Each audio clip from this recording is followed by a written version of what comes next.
Hello दोस्तों, स्वागत है आपका हमारे YouTube channel M Lucky Pandey में। तो दोस्तों यहाँ पे एम्स भोपाल की तरफ से अपडेट आई है। सेकंड राउंड की सीट अलॉटमेंट जो है यहाँ पे हो गई है। एम्स भोपाल वाले जो भी कैंडिडेट था जिनका सेकंड राउंड के अंदर सिलेक्शन हुआ है एम्स भोपाल के अंदर, उनके लिए गुड न्यूज़ है। एम्स भोपाल की सेकंड राउंड की सीट अलॉटमेंट नॉर्सेट 2021 के अंडर में आ गई है। तो अभी जैसे आपको पता है, थोड़े दिन पहले एम्स ने जो है सेकंड राउंड का सीट अलॉटमेंट किया था 2021 वाले कैंडिडेट का, तो उसका रिजल्ट यहाँ पे डिक्लेयर कर दिया है। मतलब डॉक्यूमेंट वेरिफिकेशन के लिए eligible criteria original document for provision selected candidate for post of nursing officer यहाँ पे आ गया है। इसमें जो जो क्या क्या लिखा गया है और क्या क्या रिपोर्ट करना है उसके अंदर मैं आपको बताता हूँ। On the basis of result notification number 173/2022 dated regarding announcement of second round of online seat allocation AIIMS institute hospital of NORCET 2021 the newly allotted candidate who have accepted AIIMS Bhopal are hereby intimated.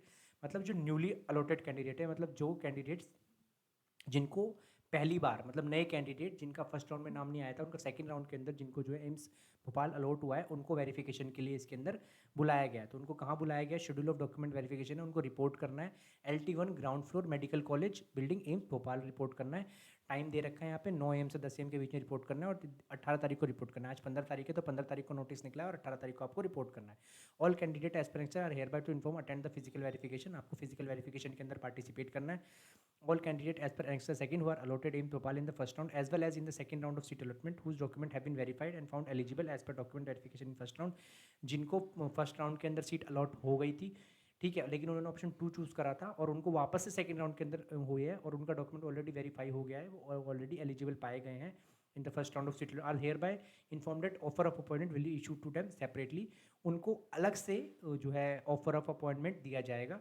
Since the document verification of candidate in annexure second has already been verified in first round for NORCET 2021, क्योंकि उनका already first round के अंदर verify कर लिया गया है, तो उनको अलग से जो है अपॉइंटमेंट लेटर दिया जाएगा। Hence they may not attend the document verification again. तो उनको वापस से डॉक्यूमेंट वेरिफिकेशन को अटेंड करने की कोई ज़रूरत नहीं है, ठीक है। तो यहाँ पे जो भी कैंडिडेट्स हैं मैं उनको बता दूँ, जिनको पहली बार अलॉटमेंट हुआ है, मतलब जिनको पहली बार एम्स भोपाल अलॉटमेंट हुआ है उनको ही आना है यहाँ पे करने के लिए। जिनको पहली बार हुआ है उनको ही वेरिफिकेशन के लिए आना है। जिनको फर्स्ट टाइम हुआ है, जिनको फर्स्ट टाइम, ठीक है। जिनको ऑलरेडी हो गया था उनको नहीं आना है। जिनको ऑलरेडी हो गया था उनको नहीं आना है, ठीक है। इसका ध्यान रखेंगे आप। तो आपको वहाँ पे वेरिफिकेशन के लिए नहीं जाना है। जिनका चाहे उन्होंने ऑप्शन 2 चूज़ करा था, ऑप्शन, ठीक है, उसके बेसिस पे हुआ है, या ऑप्शन 1 ही करा था और उसके बेसिस पे हुआ है, तो इसी के बेसिस पे आएगा।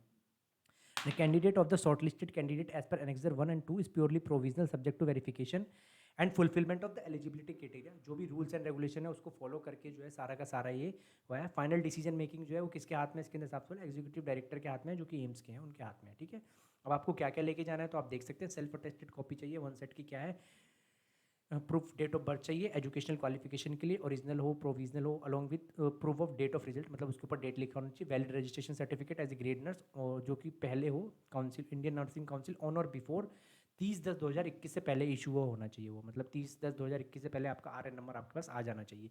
एक्सपीरियंस सर्टिफिकेट चाहिए, NOC चाहिए अगर आप कहीं वर्किंग थे, valid certificate, PWD certificate, registration certificate, copy of admit card चाहिए, copy of original ID, latest photograph, standard declaration form, copy of address proof चाहिए, वैलिड NCL OBC का आपका जो सर्टिफिकेट है जिसकी डेट 1/4/2021 से 31/3/2022 है वहाँ तक चाहिए।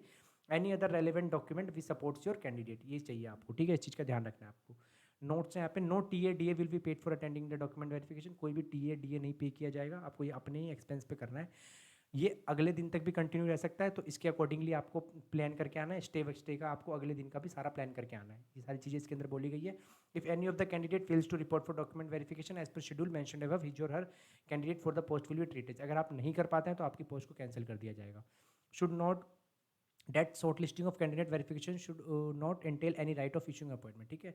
शॉर्ट लिस्टिंग होगी इससे कैंडिडेट्स की, इसका मतलब ये नहीं है कि आपको जॉब बिल्कुल मिल ही गई है। वो जॉब आपको कभी कंफर्म होगा जब आपके पास ज्वाइनिंग लेटर आ जाएगा, अपॉइंटमेंट लेटर आ जाएगा, ठीक है। ये सिर्फ डॉक्यूमेंट वेरिफिकेशन का प्रोसेस है।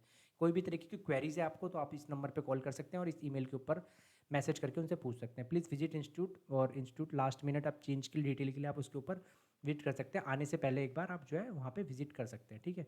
यहाँ पे जो है लिस्ट ऑफ कैंडिडेट दिया गया है कि कौन कौन से कैंडिडेट को जो है बुलाया है, मतलब जाना है, ठीक है। यहाँ पे दिया गया, मैं आपको दिखा देता हूँ एक बार। तो ये सारे कंसर्न जो भी अथॉरिटी उनको दिया गया है, एम्स भोपाल के डायरेक्टर की तरफ से ये इशू हुआ है। यहाँ पे सिग्नेचर है डायरेक्टर के, उसके बाद ये सारे नाम है कैंडिडेट्स के, आप देख सकते हैं जिनको बुलाया गया है, ठीक है। जिनका पहली बार नाम आया था इन कैंडिडेट को बुलाया गया है। Who has been found eligible, ठीक है। इन कैंडिडेट्स हैं जो एलिजिबल पाए गए हैं उनको बुलाया गया है। तो आपको वहाँ जाके रिपोर्ट करना है वहाँ पे, ठीक है। ऊपर की जो लिस्ट थी उसको भी देख लेते हैं, वो भी ये भी कैंडिडेट हुई हैं, ठीक है। जो candidate list for document verification, जिनको कैंडिडेट लिस्ट है जिनको डॉक्यूमेंट वेरिफिकेशन के लिए बुलाया गया है, ठीक है, डॉक्यूमेंट वेरिफिकेशन के लिए। प्लस नीचे दिया गया जो candidate list whose document has been verification and found eligible, जिनका ऑलरेडी डॉक्यूमेंट वेरीफाई हो गया है, ठीक है, और वो एलिजिबल है, तो उनकी लिस्ट ये है, तो उनको अब वापस से जाके डॉक्यूमेंट वेरिफिकेशन के लिए नहीं जाना है। तो इस चीज़ को पढ़ लें आप कि कैंडिडेट की लिस्ट है जिनका डॉक्यूमेंट ऑलरेडी वेरीफाइड हो गया है और वो एलिजिबल है, ठीक है। तो इस चीज़ के लिए उनको, ठीक है, तो उनको अब नहीं जाना है। तो ये वो कैंडिडेट्स हैं जिनका ऑलरेडी हो गया है और उनको वापस से सीट अलॉट हो गई है, उनको अब नहीं जाना है। और ऊपर वाले वो कैंडिडेट है जिनको डॉक्यूमेंट वेरिफिकेशन के लिए जाना है। तो इसको आप देख सकते हैं, पीडीएफ को पढ़ सकते हैं। डायरेक्ट आप एम्स भोपाल की वेबसाइट पे जाके यहाँ पे नोटिफिकेशन सेंटर में आ रहा है, आप यहाँ से इसको डाउनलोड करके और फर्दर सारा प्रोसेस को कर सकते हैं। उम्मीद करता हूँ वीडियो इन्फॉर्मेटिव रही होगी। चैनल को लाइक, वीडियो को लाइक और चैनल को सब्सक्राइब कर दीजिएगा। Thank you so much.